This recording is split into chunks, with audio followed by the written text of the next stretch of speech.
peut-être répondre à quelques questions qu'on certain, poserait. certain. Cool. Mais Ben, là, c'est quoi exactement le contexte? on a un film qu'on présente dans 2 heures, dans le fond. Euh, c'est quoi donc notre titre C'était provisoire?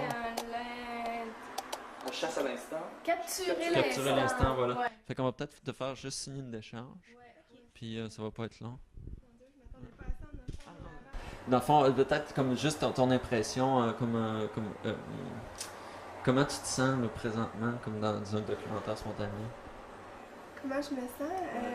J'aime ça. Je trouve que ça met un peu de vie. Ça m'a surpris quand je suis arrivée ici pour faire mon lavage et que je vous ai vu.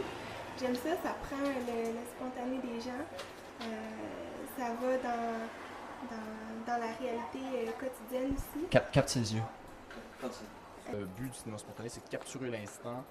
Et c'est comme un documentaire. C'est comme un peu la danse contemporaine. Ouais, C'est le même principe. mais avec la lumière. Ah, d'accord. Ouais, donc le but, c'est surtout de faire un documentaire sur un sujet et sans trop de préparation. Ben, je pense que c'est de quoi de vraiment brut, là. C'est l'esprit humain, bam, genre, qui sort, là. Ouais, qui sort le plus. Ben, ouais, c'est ça. C'est l'esprit humain au plus brut de soi-même, je pense. C'est un peu comme un documentaire spontané sur le documentaire spontané.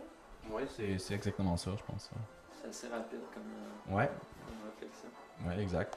Mais c'est important de préciser aussi que les raquetteurs et les raquettrices Les raquettes. qui ont été tournés ici même à Sherbrooke dans les années 50, je ne me rappelle jamais la date exacte, là, mais c'est un point central dans le mouvement du cinéma direct et spontané au Québec. Donc c'est le premier film qui a été fait spontanément. Je sais pas si tu connais un peu le cinéma direct. Moi, oui, certain. Mais ça a apparu à peu près au même moment quand Michel Brault a fait Les Raquetteurs ici à Sherbrooke. En même temps, il y a un cinéaste qui s'appelle Gilles Groux qui a fait Les Raquettrices. Ah, ok. Et dans le fond, c'était un peu sous le même principe que Les Raquetteurs, mais il a duré plus longtemps. Et c'était pour l'idée de filmer spontanément les événements qui se passaient là, mais dans un petit but moqueur un peu, en fait. En quelque part, t'es pour. Ouais, je suis pour ça. Ouais, puis je suis pour l'abstrait aussi. Puis je suis pour justement notre propre petite créativité qui vient juste de nous autres, tu sais, de notre cœur, de nos mains surtout. Tu sais. Ça prend une certaine liberté d'expression pour le faire aussi. Quelque chose de plus vivant. Je pense que c'est vraiment le mot qui le décrit mieux parce que c'est vrai qu'il y a beaucoup de vie dans quelque chose qui est pas trop planifié ou pas trop. Ça veut pas dire qu'il est pas organisé, mais c'est ça, quelque chose de spontané finalement. C'est comme un petit moment d'excitement que t'es moins en contrôle de qu'est-ce que tu fais, mais tu le fais pareil. Puis tu tripes, là, tu tripes. Je ne sais pas vers quoi ça s'en va, mais je sais que c'est plus ce que c'était avant l'apparition de ces médias-là. En 18, Lebinski, complètement essoufflé par le travail cinématographique, était comme devenu technicien général électrique en Suède. Et puis c'est là que c'est venu en fait le documentaire spontané. Pour ceux qui connaissent moindrement l'histoire du cinéma, en 1922, il y a le Nosferatu de Murnau. Et Max Stein a été là sur le plateau comme technicien. Il a décidé de tourner son propre documentaire en faisant passer l'acteur qui jouait le vampire, Max Schreck, comme un vampire, un vrai vampire en fait. Veux pas, c'est tout nouveau, là, notre rapport à cette espèce d'immensité, cette infinitude-là. Je pense que ça va être encore à définir. Ça ouvre plein de nouvelles possibilités, mais en même temps, notre rapport, à notre individualité, puis à notre rapport à notre société, notre communauté, puis en rapport au monde en général, je dis, est en train de peut-être basculer vers autre chose, puis on ne sait pas c'est quoi. Mais je sais que c'est de plus en plus populaire, puis que les gens le font de plus en plus. Ce que je trouve intéressant, c'est aussi que les gens non seulement s'intéressent à se filmer eux-mêmes, mais s'intéressent à voir les autres qui se sont filmés. Je trouve que c'est quelque chose qui m'intrigue parce que des fois j'ai de la misère un peu à comprendre pourquoi est-ce que les gens vont voir justement des gens qui se sont filmés avec leur chat. Ce qui est intéressant, c'est plus le deuxième et le troisième niveau, en fait. C'est ce que ça révèle sur le contexte social duquel ça émerge et non ce que ça révèle sur les personnes qui voudraient nous faire passer un moment de leur vie ou quelque chose comme ça, en fait. Ça révèle comme un peu un révélateur que quelque quelque chose qui aurait des qualités esthétiques ou des qualités de vérité ou quelque chose comme ça pour moi. La spontanéité, pour moi, c'est dans le fond, c'est la vérité, là. C'est ce qui est le plus vrai parce que c'est quelque chose qu'on n'a pas, on réfléchit pas à ce qu'on fait quand c'est spontané, ça vient tout seul. Puis comme Violette a dit, c'est vraiment synonyme de plaisir puis c'est ça, de réalité, de vérité.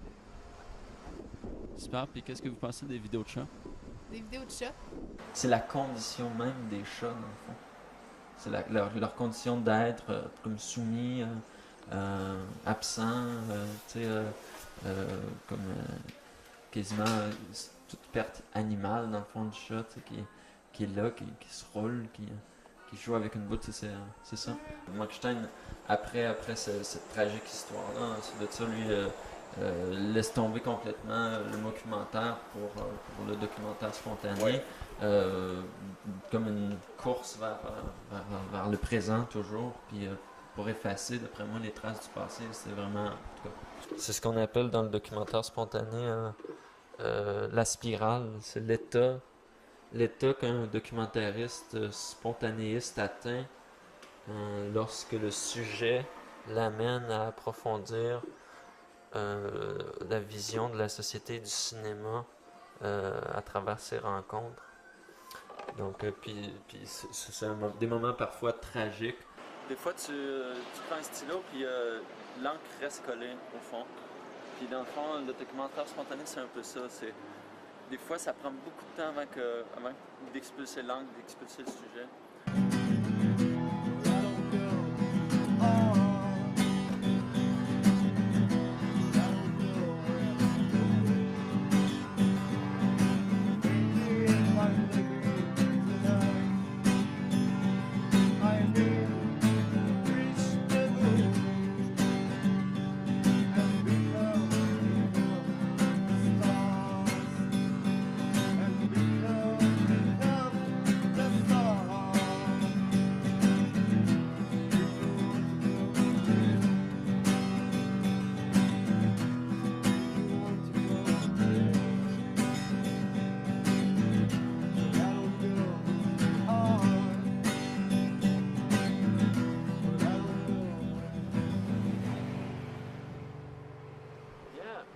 Merci beaucoup. Pas de problème, ça fait plaisir. Ouais, vraiment un gros